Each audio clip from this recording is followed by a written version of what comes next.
So good afternoon everyone, and happy almost International Women's Day. We're a little day or two in ahead, and welcome to RCSI's Ensuring Women's Voices Are Heard in the Media. My name is Dearbhail McDonald, and it is a privilege to join you all today, more than 200 of you today, for this crucial conversation at what is a critical time for both our society and our economy.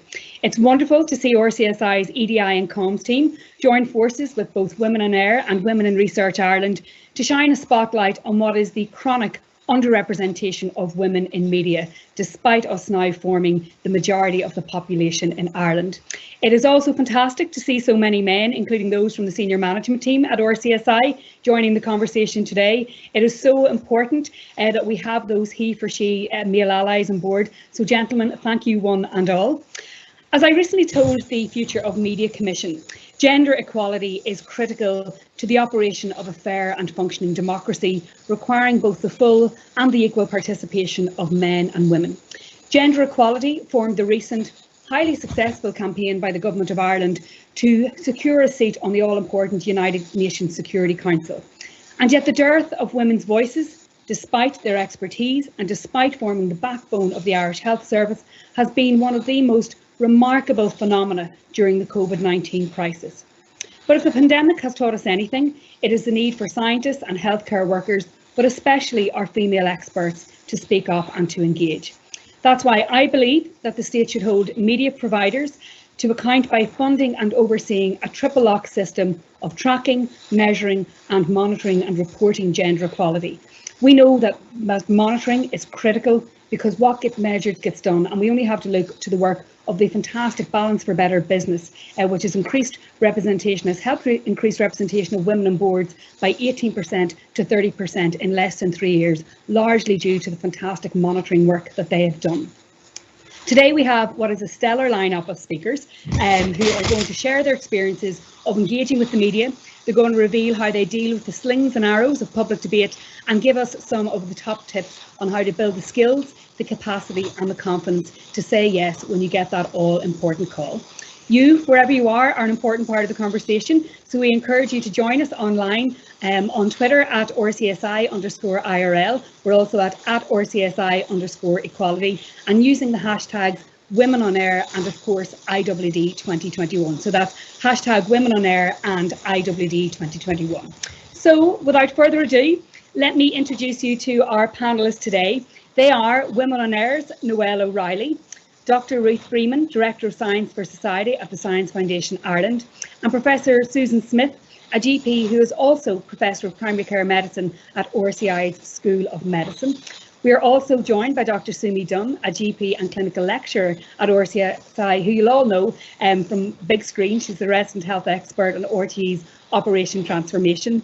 And last but not least, in a position I often find myself on an almost all-male panel, we have Sam McConkey, who is a hospital consultant and who is also Associate Professor and Head of Department of International Health and Tropical Medicine at RCSI. You're all very, very welcome to this afternoon. And Noelle, I want to go to you first of all. You are here in your capacity with Women on Air. We are now 51% of the population. How are we having this conversation in 2021 and why does it matter so much? Dearbhail, it's crucially important that women's voices are heard at all levels of Irish society, and much of that conversation in Ireland in particular takes place on broadcast media.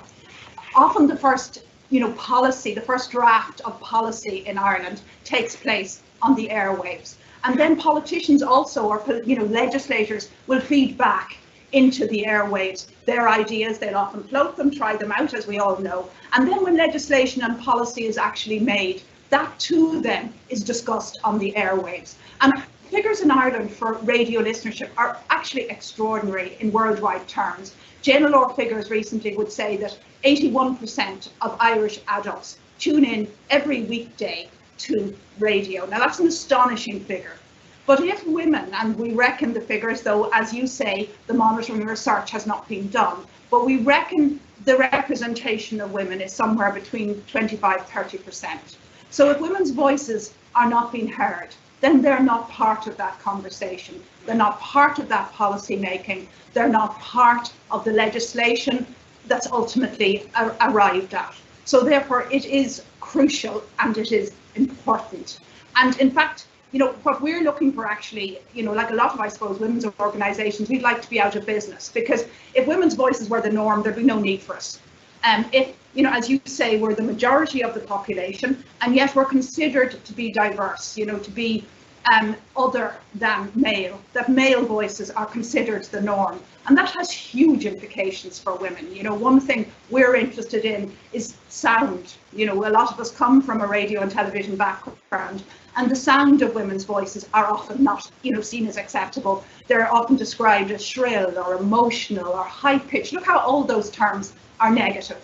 Look at men's voices described as deep, authoritative, you know, gravelly. There's the words, very positive words. So women's voices, until they are more, as you say, than 50%, will always be considered as other. And that's what we're trying to address, because it's crucially important. And you mentioned the pandemic, and I know other people would want to come in, but one thing that, you know, occurs to me is that maybe the debate around the pandemic would have been different if we had more female voices. We do have some exceptional, really, you know, high performing women who are contributing to the debate. But, you know, research like done by the Gates Foundation would suggest that women's voices worldwide have not been heard during this pandemic. And that, interestingly, it's been framed in terms of a war, you know, like let's go to battle with the virus. And we all know how that worked out, you know. So, and things like in Ireland, it strikes me, I don't again have the research to back it up, but issues like childcare were never fully addressed or never properly addressed. And maybe that's to do with the lack of women's voices on the airwaves. And what we do know from some of the research, including that conducted by Professor Kevin Rafter at DCU, is that in times of crisis, the voice of women can fall way below even that 25%. Noelle, it can fall as low as 8% when there is a crisis. I wanted just to maybe bring Ruth in, because science has had a good pandemic in a way. It has been, you know, there have been, science has come to the fore. We're on first name terms with a lot of those scientific and medical experts, but the voices they're few and far between. You know, we know Tony, we know Ronan, we know Luke, we know Paul, you know, we know them all by their first name terms, but they're few and far between. And I'm just wondering, what is there behind maybe that reluctance of some scientific experts, male or female, in fact, to want to go out on air and speak up when people are crying out for information?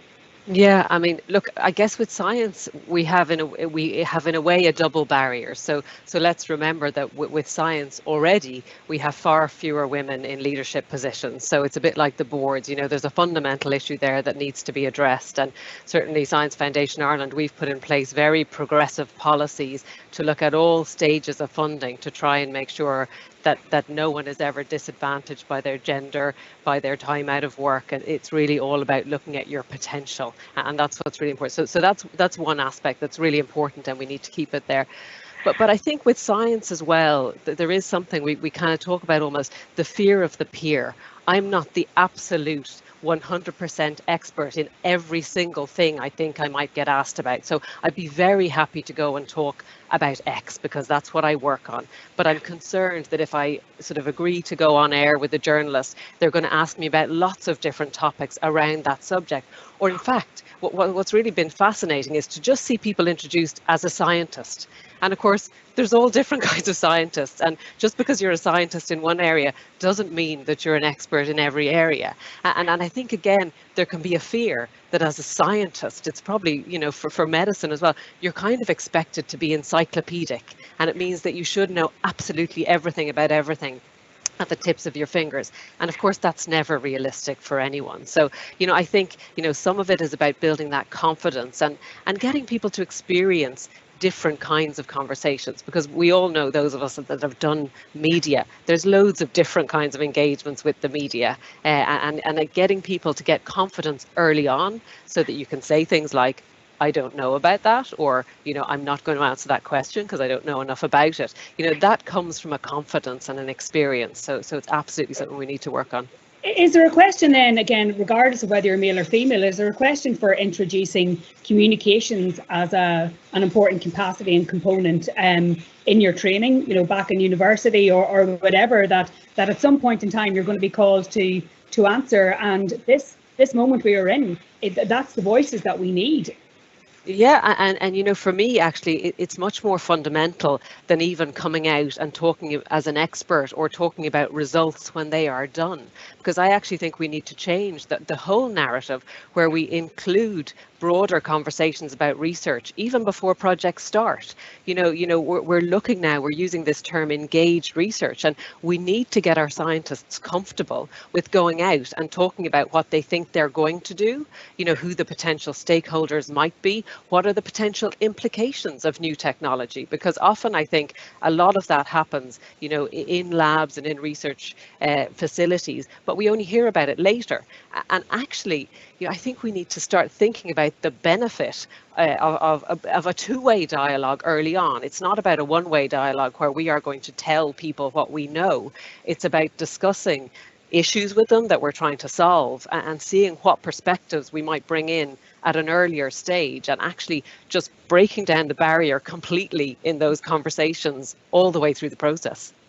That's brilliant. Susan, can I just bring you in there, because sometimes the lack of something can give birth to something, and the lack of women's voices, which was so chronic and so heightened at the beginning of the pandemic, gave birth to COVID women's voices. It gave birth to this frustration, and they said no more, and women came together and they started agitating to have their voice heard. Has that been something that has been possibly a good outcome from this pandemic? Well, I really hope so. I think what Ruth was talking about there is really critical. I mean, in science and in clinical research, we talk about patient and public involvement, and that there's no research that's conducted about me without me. And actually that should apply to policy making. And what's been happening, and COVID has really just laid it bare, I think it was there beforehand, is that decisions are being made in gendered ways without consulting the women who are affected by the decisions. And of course, it's not just about women, it's about other groups, it's about vulnerable groups and populations who are underrepresented and they don't have their voice heard. I mean, there was a very interesting example last night, which is having a big fallout today, around the release of the information by NEFIT during their briefing yesterday evening about the small number of potential cases of COVID-related, placental damage leading to stillbirth. I mean, to me, it's extraordinary that somebody didn't anticipate that would cause huge anxiety amongst pregnant women. It has a fallout for GPs today who will be answering lots of questions about it. And why they didn't have an obstetrician, and for me, ideally a woman obstetrician, sitting there ready to talk about the existing evidence, because there's a huge living systematic review ongoing in the UK that thousands and thousands of pregnant women with COVID in it that has found no increase in stillbirth. So far larger study showing there's probably not, and I mean, that's just an example of a decision that was made, I think, without the input of the people who are going to be affected by the decision. Absolutely. So that kind of the need to have people in at the very, very beginning of decisions, and apologies for that. Not on mute, but my phone went off there. Somehow I came through my phone. Ruth, can I just kind of go, back to you on that, because it is that kind of that importance of getting people in early who know what they're talking about. Yeah, absolutely, because I think research by its very nature is uncertain, and I mean that's the area that I work in, and there's a history is littered with examples of drugs that were developed where we used the male mice because actually the hormone cycles in the female mice just made it more difficult to do the experiment, and thankfully we've moved on now, and most funders. Lots of different examples, Ruth. Like I'm thinking of seatbelts, and I'm thinking of how the biggest tech companies in the world, when they were building these health apps, didn't figure that half of the population menstruated, and that so that blindness sometimes, and I think that's maybe what Susan was speaking to. I wanted to go to Sam next, right? And because you have become one of those household names along with all of those other men, and it is mostly largely but not exclusively men, and as a senior leader in healthcare, how important is it for people to speak out? And you've done a lot of the media work around it, but how important is it to speak out? And do you get worried when you see all the suits, for want of a better phrase, and that we're not seeing women. And I'm thinking of those iconic photographs, particularly from the early stages, the first and second lockdown, when there were no women. We were kind of seeing these, you know, these phalanxes of men all being brought out. Does that worry you? Yeah, I mean, I suppose my culture and tradition growing up was very much surrounded by, I suppose, fairly educated women who had been to university, and mostly farming men who'd left after primary school, as many of us come. So it was an interesting community that I grew up in, where the women had kind of had a lot of the education and knowledge, and I think that's probably shaped and coloured me. My view is that the debate and the decision making would certainly be much better with more women. And so at the beginning, it was mostly Paddy Mallon and Jack Lambert and myself who were doing all the talking. It's a little bit like sticking your neck out, because there was a lot of very, very negative criticism, and still remains, with a lot, not just online stuff, but, you know, very sort of death threats and really horrible things being threatened and said to me as an individual around this. So you really are sticking your neck out in a way that many folk in the media and politics do on many issues, but that's certainly relatively traumatic, and it's not necessarily something that you know, anyone would want, and I feel I have to protect my family from that as well, because I don't want them to be dragged into this. So in March, when, you know, last year we were doing a lot of this, and it was all Paddy Mallon, myself and Jack, I wrote to RTE on an email, because I know some of the senior producers and several of them, and said, you know, here's a list of 15 women in infectious disease and public health, so these are where they work. And I didn't give telephone numbers, because I don't like to give out a telephone number without someone's permission, and said, you know, you really need to get more women involved. And I have to believe that they tried. Some of them are women that I wrote to. They came back and said, you know, that it's hard to get people to say yes, that it was really difficult. And part of it is it's early morning stuff. I agree with Noelle's comment. There's a wonderful postdoc in Galway, her name is Helena Vaughn, who did a PhD on HIV-related stigma in Ireland, and found that local radio, as we've just heard from Noelle, is one of the most powerful, more than Twitter, more than anything, influences in Ireland. So I've actually done huge numbers of local radio for all of the 16 Republic of Ireland local radio stations, and Foyle and BBC Ulster. And that's often 2 and 3 minute little clips, and it's multiple times a day, because they don't share with each other. So that's, you know, as I said, I've done probably between 3 and 8 a day for most of the last 15 months, with the exception of August. And that's really, really challenging on time demands. So I don't know, it's a real challenge at a personal level. You just can't keep this up. So I know Sumi does an awful lot too, but it's very, very demanding. I found access to local radio really easy. If you feel you have a story to tell and something new to tell, the Irish local radio stations are constantly looking for someone who will go out and talk on them. It's actually not a big barrier, but they want you at 2 minutes past 8, and they don't want a load of excuses. It's just, are you available or not? And if you're not, it's the end of the story, goodbye, and they almost never ask you again. Well, hands up, I've been on both sides of the mic, and having been, you know, serving as an editor and a producer, I know what it's like, those frenetic demands, and you need people yesterday and you need them. I'm also a huge fan of local radio, and I think it's an absolutely fantastic opportunity. I also find actually that local radio sometimes deals with the issues more. Just before I go on to Sumi, Noelle, I wanted to ask you just on that question about availability, because 10, maybe 15 years ago, it might have been okay to say, we can't get the women. But you have a database recently re-released of more than 2,000 people, and whilst it mightn't contain maybe sometimes the very specific niche areas that perhaps producers and editors are wanting, that excuse doesn't really hold anymore, does it, Noelle? No, Dearbhail, it really doesn't. I think there is, you know, it's nearly like a post facto excuse for one's unconscious bias, you know, that people, you know, I've been a producer in RTE for a lot of years myself, and you know that, Dearbhail, too. People go for the tried and tested. The people they know will answer their phone, the people they know, as Sam says, be ready to go on an air in 2 minutes. And that actually brings broadcasting towards the conservative and what they're used to. And so, but were there an onus, and we know we can talk about that later, an onus on broadcasters to actually reflect the population, well then that could change. And our database we see as a crucial way of addressing that old canard, oh, you can't get qualified women, because we have hundreds now of women who signed up, and hopefully more today, who will add their voices to the debate. and who, on the other hand, broadcasters will know that we have endorsed these women, that we can stand over their capacity and their availability. It's not always easy for women, obviously, to make themselves available, but it is crucial. And one of the things, Sumi, that I always find myself doing where I wasn't available, and often you couldn't be, was I used to recommend at least 2 or 3 other women who would be. You know, I tried to kind of, you know, amplify their voice if they couldn't get mine, and because, you know, they're, you know, because of course everyone has busy schedules. But I wanted to ask you just upon that point that Sam was raising, and it is about capacity and, you know, our healthcare workers, more than 70% of whom are women, you know, they're up against it. We know from all of the international literature, we know from our own experience here that women are disproportionately bearing the burden of childcare, of everything at home. We know about that second shift syndrome. So is sometimes maybe that demand maybe to get on air or to speak out, does it add an extra sort of burden onto women that is asking them to do more? And how do we overcome that? I think, you know, there are challenges, and I think around it, the first thing, going back to what Ruth said, is not to fear the challenge. So if you are asked, step up to address the challenge. You don't have to be the expert, and being able to say, no, that isn't my area of expertise is huge.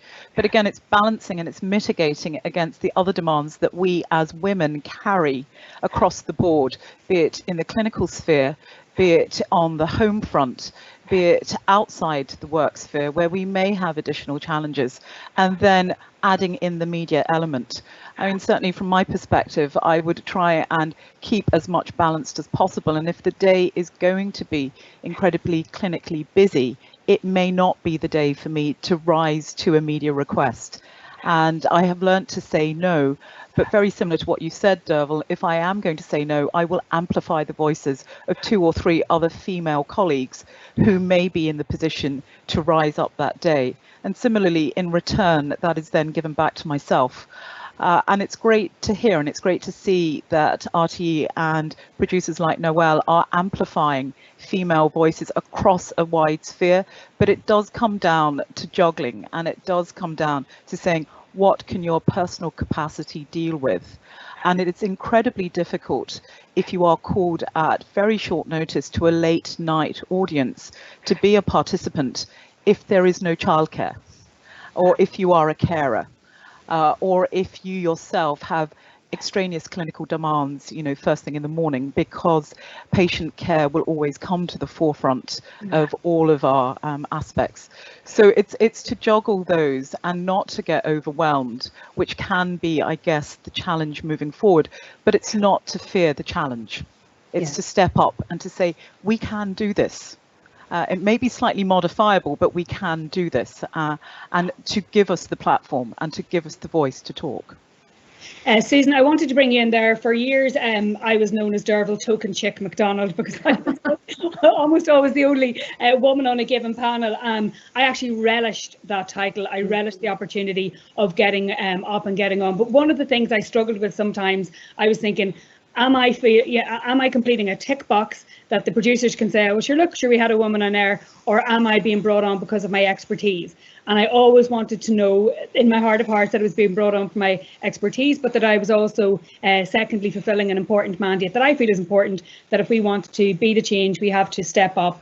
But is there a risk sometimes that that when women are brought on air, they're brought on maybe to talk about the softer stuff, and I'm doing my little air quotes for everybody at home, kind of the touchy-feely stuff, as opposed to this is an expert in, you know, some really, really incredible area of tropical medicine. Do you feel sometimes that there is an unconscious bias that we are, even when we're on air and brought on air, that we're brought on for the soft stuff? Totally. I mean, I think there's so many layers to this. The first bit is getting the women on air. And then when they're on air, it's so frustrating to watch a piece where you're watching an expert in an area and she's asked about her opinions or her feelings about something. And that doesn't happen with men. And I mean, there's research, journalists have tracked all the questions that women are asked, and women experts are far more likely to be asked about their own experience and their own opinions and their own emotions than a male expert. And that's just gender bias. There's no other name for it. Yeah, and it can be conscious or unconscious. Ruth, I saw you getting kind of quite excited about that question too. Well, it was just one thing we see all the time, and once you notice it, you will see it repeated. If you have a panel of people discussing, you will often find the female contributor is not given her title. It has happened to me numerous times where I am introduced, and now Ruth, here you go. Professor so-and-so, Professor so-and-so, and my title is dropped. And again, I think it's that unconscious bias. Again, as Susan said, you know, being asked about personal experience, it sets a different tone from the beginning. And can I ask you, Sam, it's a bit unfair maybe to ask the only man, but you're here, so we'll ask you anyway. One of the most sort of frustrating things about, particularly in the early stages of the pandemic, it's sort of alleviated a little bit now. But one of the major challenges was childcare for healthcare workers, who are predominantly female.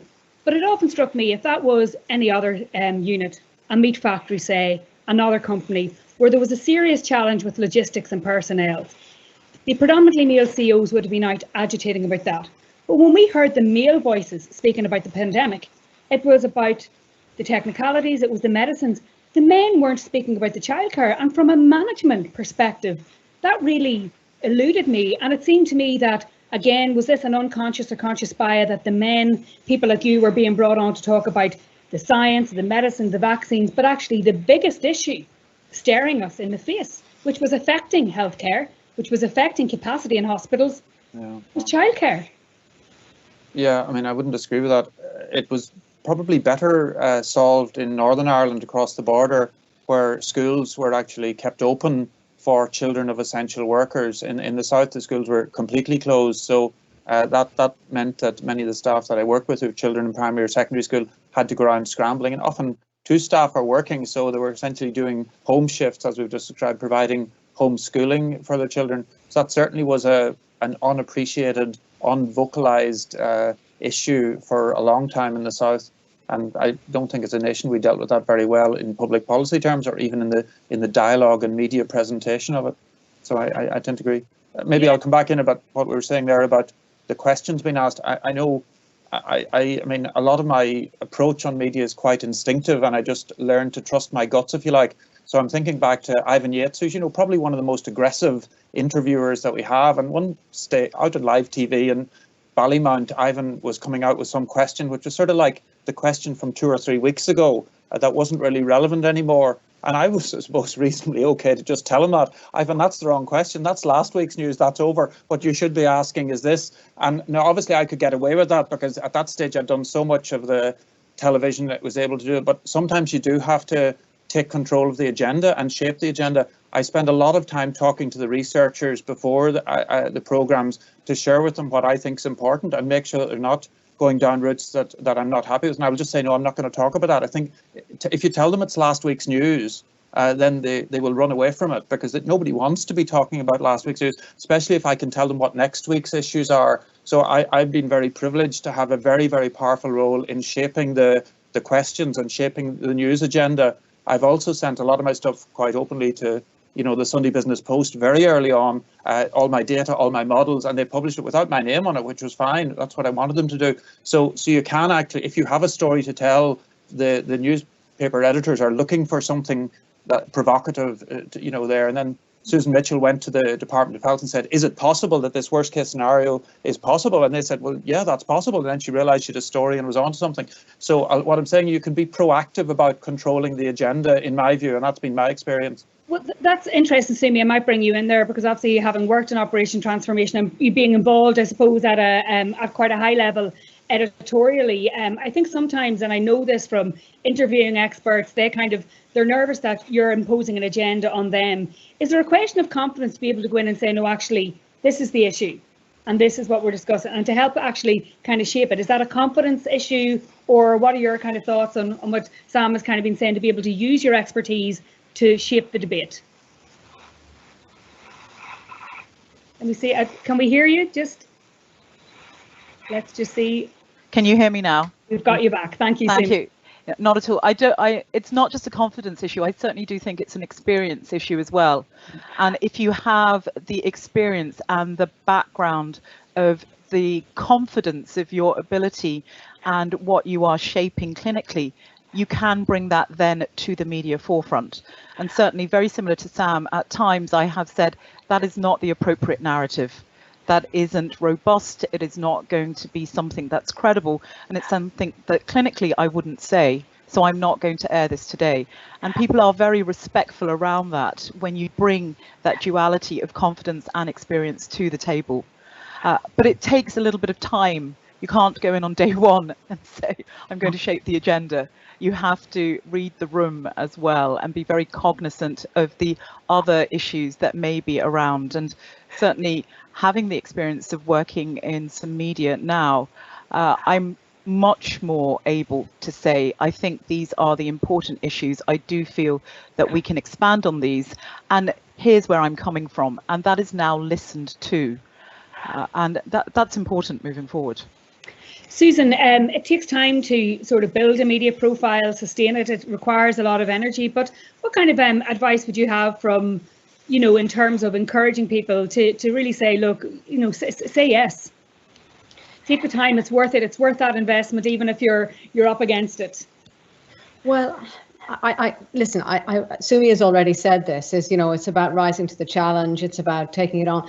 I mean, I would have a problem with some of Sam's arguments around the time of day and stuff. I mean, my children my youngest is 15. I can do early morning and late night stuff.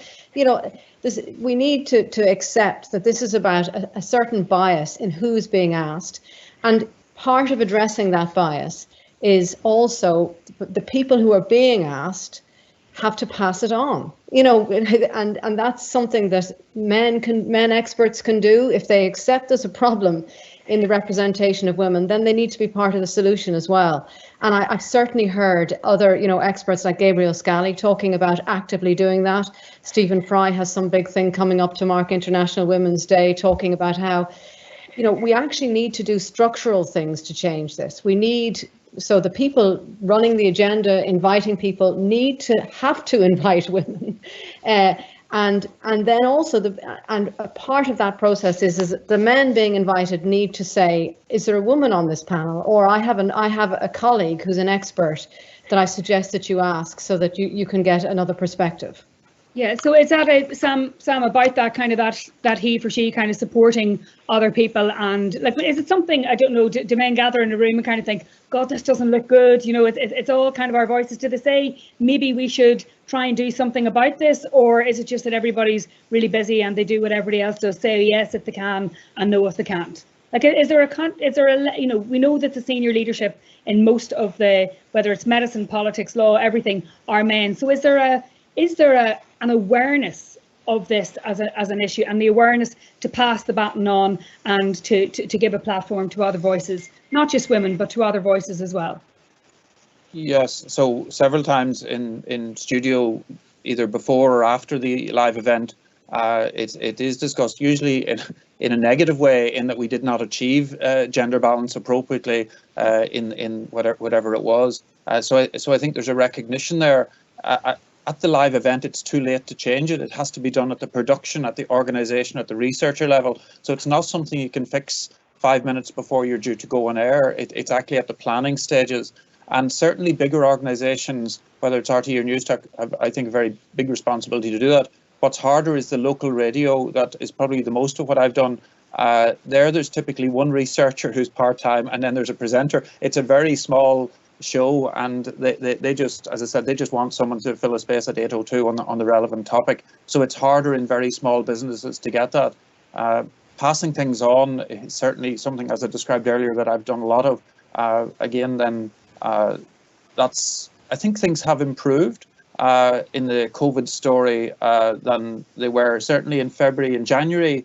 Well, first of all, I was probably the only person talking about it. There was actually nobody else. And then in February and March, it was Paddy Mallon and Jack Lambert. And then it opened up then much wider, and quite rightly and very helpfully so. So I think yeah, I agree with Gabriel Scally and what he said about trying to open it up. And can I just maybe just bring in Noelle there, because hands up, I've been that researcher in local radio. I started life out at LMFM in Drogheda, and sometimes just the jubilation of getting somebody, anyone, to come on at a certain time and to fill that spot. And there's pressure certainly in local radio, but looking to the bigger players, you know, what is the responsibility of the media in getting making sure that women's voices are heard? Darrell, we think that's actually central and crucial, and I don't actually think that it's going to happen. We don't think it's going to happen organically, because, you know, we'd be all dead and gone by the time it happens organically and naturally coming from programs themselves. And we are absolutely committed to the idea of quotas. Originally starting with 40-60, because we're not near 40% currently, we would think, and going to 50-50, because if there's an onus on broadcasters that are publicly funded, they should be obliged by virtue of getting public funds to represent the population. And if there's an onus on them to have a percentage of women on their programs, they will do it. And people who say that can't be done, and you will get that pushback, you know, it's done. We all know it's done in elections, for example, for 3-6 months before an election. RTE is monitoring the coverage of every political party and making sure they have representation according to their, you know, their results in the last election. So the Greens will get less than Fianna Fáil, for example, or whatever, based on their representation. So monitoring actually within broadcasting organisations is already being done, but it's not being done in terms of women. And it is absolutely the case that if producers are said, well, you can't run a programme, you know, with 6 people that doesn't have at least 2 women, they will do it. And we're looking to the government for that, and to the broadcasting authorities, because it's at that, Dennis Naughton talked about it in 2017, it never went anywhere. And in fact, if you look at the 2016 election, where there was quotas in terms of politics, that was seen to have a radical impact on female representation in politics. And we think that that is actually the way it needs to go. We have a female minister there now who's committed to this concept. She's actually supported women on air, and we're hopeful that that's a debate that should be opened up, because actually it's our opinion, and it's the worldwide research and experience, is that it's not going to happen by itself. And I think that even not just public service media, but also as part of private media, I think as part of their social licence to trade, they should be held to those very high standards as well.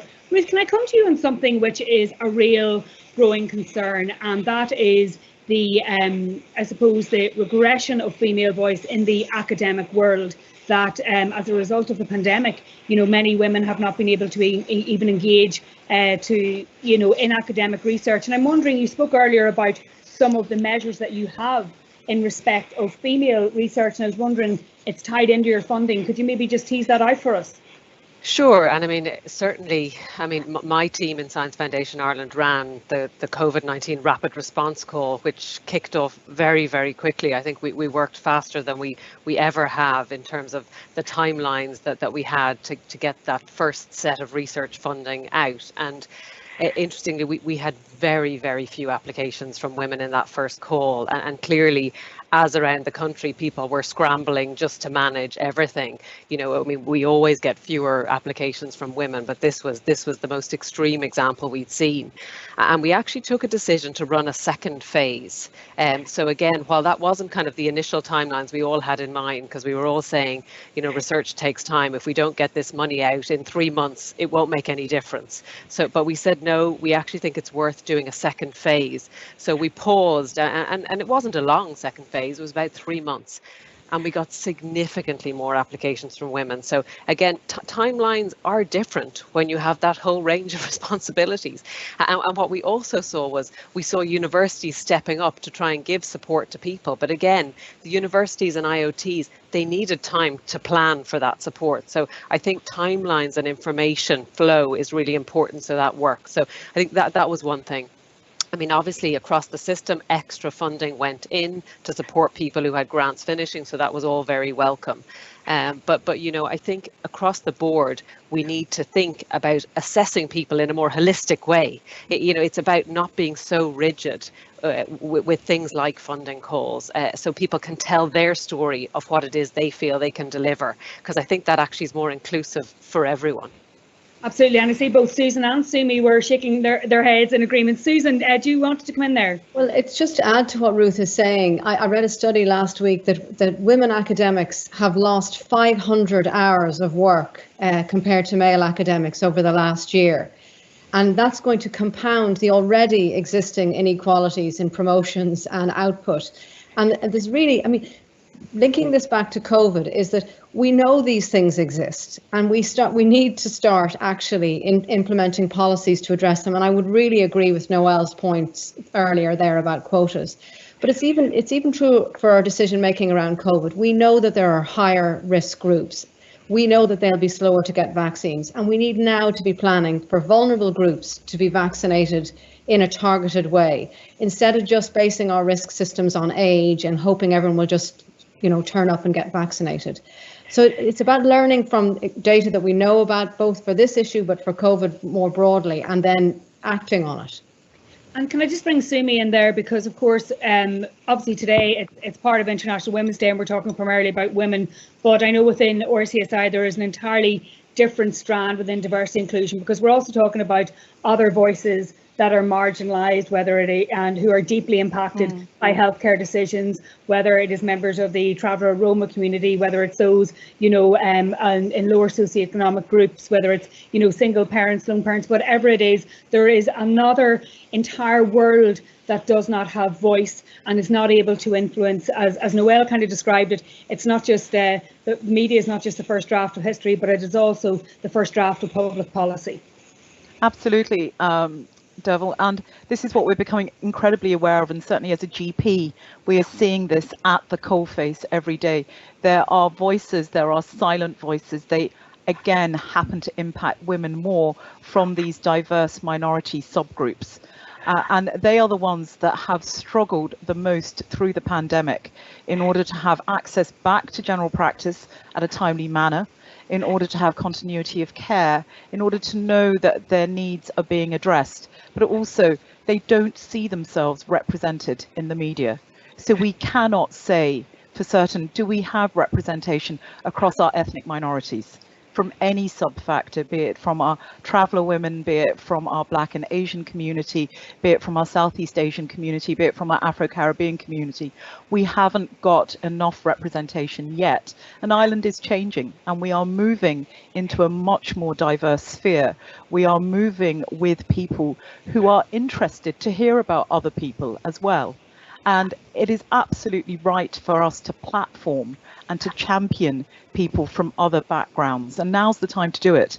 And it's integral, as Susan says, through policy making, top down, also translationally across the board, also to have representatives like Noelle to say, if we don't have our panel made up of X, then we can't go ahead. All of this is pivotal and it's important. And it can start with us in general practice supporting and providing safe spaces for people to come forward. Yeah. And Susan, can a cabinet subcommittee on COVID that has no female representation, can that be sustained? It seems extraordinary, doesn't it? I mean, even the issue around children's clothes and shoes, it's just extraordinary that we are in a state now where lots of young children going back to school this week with clothes that don't fit them and that's not regarded as essential. It is, I mean, like, I'd love to live in a world where this was about parenthood and not about motherhood and fatherhood. But it just, sometimes it does feel like a lot of the decision making is very gendered. Yeah, and I saw Sumi's hands, Ruth's hands, everybody's hands going up, and I can imagine everyone, wherever they are, is probably going, it is, Sumi, just one of those extraordinary blind spots that maybe just the basics of not having a more kind of diverse thinking has produced some fairly unusual sort of results, hasn't it? Oh no, absolutely. I mean, from a personal example, we have a small person. We're absolutely thrilled. She went back to school this week, but she has gone back in a mismatch of clothing, and to her own little sense of importance to look the same as her classmates. That's important for her. but we're not able to rise to that particular challenge because of the way the system is at the moment. So to explain to her, I can't buy you new shoes. It's not possible. I'm really sorry. We're going to have to wear your brother's top from last year, and it's the old logo. I'm really sorry. And those in itself, they're difficult conversations, but they're also important conversations. And those are the conversations that sometimes can push women from coming forward because they're dealing with all of this in the background as well. They're decisions that can make governments rise and fall as well. History. I want to move on to a difficult topic, and Sam, I might just go to you on it because there is a price and a personal price to be paid sometimes when you put your head above the parapet. And we know whether you're a female politician, I've experienced it myself as a woman in media, when you do go on air, you can be subject to extraordinary comment for us about our hair, our weight, our nails, anything like that. But you described earlier, and I didn't want to overlook it, I did want to come back to it, but that personal cost of how do you deal with, which is a deterrent for many people, male or female, how do you deal with the inevitable negative public commentary, even if it's only a small percentage that comes your way? How's your experience been? Yeah, so I was initially a bit surprised at the amount of really rude negative emails that I get, because my email address is very much out there through RCSI. And then, of course, once you're on Twitter, there's just an avalanche of criticism that, often is quite personalized. So it's clearly ad hominem, as they would say. To me, I suppose my way of conceptualizing this is once people are playing the man rather than the ball, if you like, to use a gendered metaphor, then they've nothing to say, actually. So I see it as sort of vacuous arguments. And to me, it's almost an admission of defeat when you're trying to slap someone down by negative personal comments. So at a personal level, that's how I sort of get over that. It got a bit harder in that there has been some very personalized, threatening, intimidating telephones coming through to my work number, which is at Beaumont, which is very, very open to the public as well. And, we got the guards involved. I'm happy that they trace the person, try and press charges. The guards have done a lot to help me with that. So, and I know that's very common for people. These people, maybe have lost their jobs, maybe they're upset by the sort of closure, and they're sort of blaming me for the COVID pandemic. I certainly didn't cause it. I certainly tried to help us all to respond to it promptly, but don't take any responsibility for causing it. But they seem to associate all the troubles of the last 15 months with me, and that there are some crazy people out there, and it can be very worrying. So in another life, I spent a couple of years in Sierra Leone during the middle of the Civil War, pulling out bullets and stitching broken people back together. So I volunteered to work with the Irish nuns in a mission hospital in the middle of a civil war. So I am that sort of slightly crazy on the edge person that wasn't too perturbed by that. Now, I ended up having to leave because the rebels were 2 miles down the road, and that was a very, very traumatic experience at the end. And I grew up in the 60s on the Fermanagh, Rosslea, Clonus border, which was also a fairly rough, hot place. Knew a lot of victims and knew, sadly, some perpetrators very, very close to me on both sides. So it was a very strange world that I'm from. So I don't know, I just roll with it in one way. It doesn't get to me personally, but I could see some people would be very, very upset by the rudeness. But Noelle, we know whether it's women in election, women on air, we know that particularly for women, because a lot of the abuse, including the trolls, etc., is very, very gendered. And even with the best will in the world, and telling yourself, don't read below the comments line, we all have, and we're human. But that can be a deterrent. I've been in that situation myself on TV or radio, just thinking, oh my God, is it worth it? And instinctively, my answer is yes. But it's hard when people are going at you in terms of your appearance. And I think one of the other issues, Noelle, is that the access to people is so much more immediate in this world of social media, in digital and social. Yeah, I think, the way Sam has described, COVID, I think that's a particular situation where people feel very strongly, and people, as he says, people's lives have been devastated in all kinds of ways, and then you have the worldwide debate about masks and about, the vaccine and about, lockdown in particular. So I do think that has attracted a particular kind of ire from people that is potentially very off-putting, and I'm not so sure general debates would attract that level of abuse. And obviously, as he's described, he's been on a lot, and it doesn't take, people don't have to be on all the time. And I think, say, in terms of our database, we would like to say that it's, you won't be inundated with, you know, requests the minute you go on to it. You know, it's not quite like that. So I don't think people should be scared by it, but being aware of it. And as you say, attempting to put it to one side. There's also safety in numbers. You know, if we can get enough women up there, well, then they'll become normal. The way that women are targeted is perhaps that they're still very much the exception, you know, and if you can get more women there, well, then I think that will reduce. And also the issues will begin to seem more relevant to those women who are also listening. But certainly it is something people have to contend with.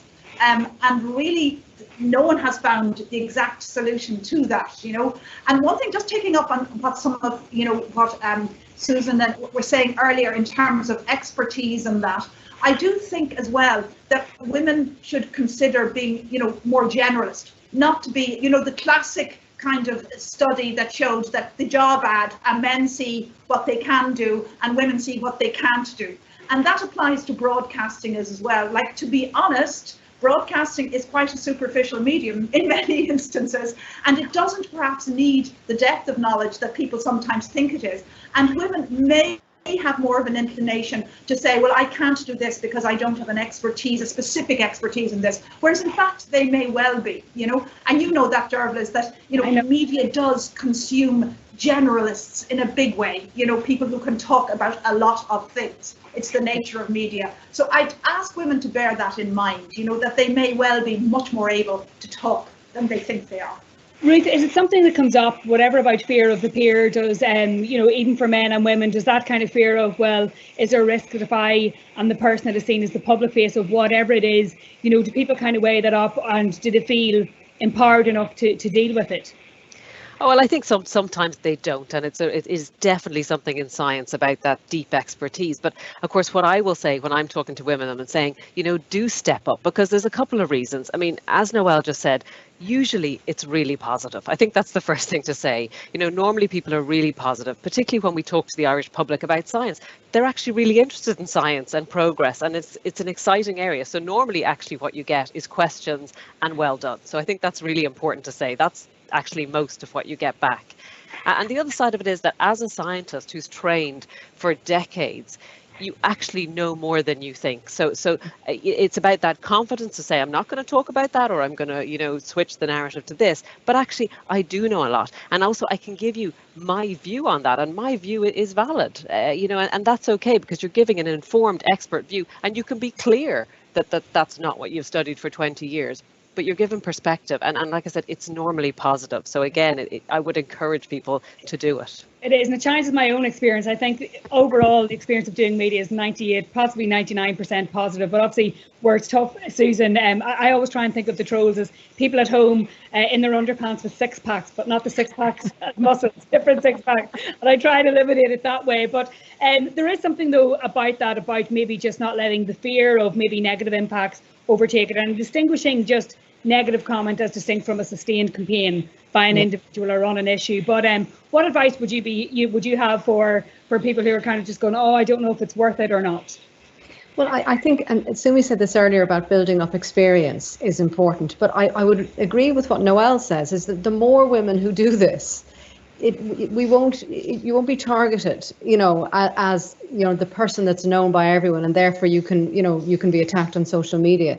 So, and I think that's one of the great positives of COVID Women's Voices, is it's giving women a space to share each other's names and numbers, a very rapid way of finding experts in areas.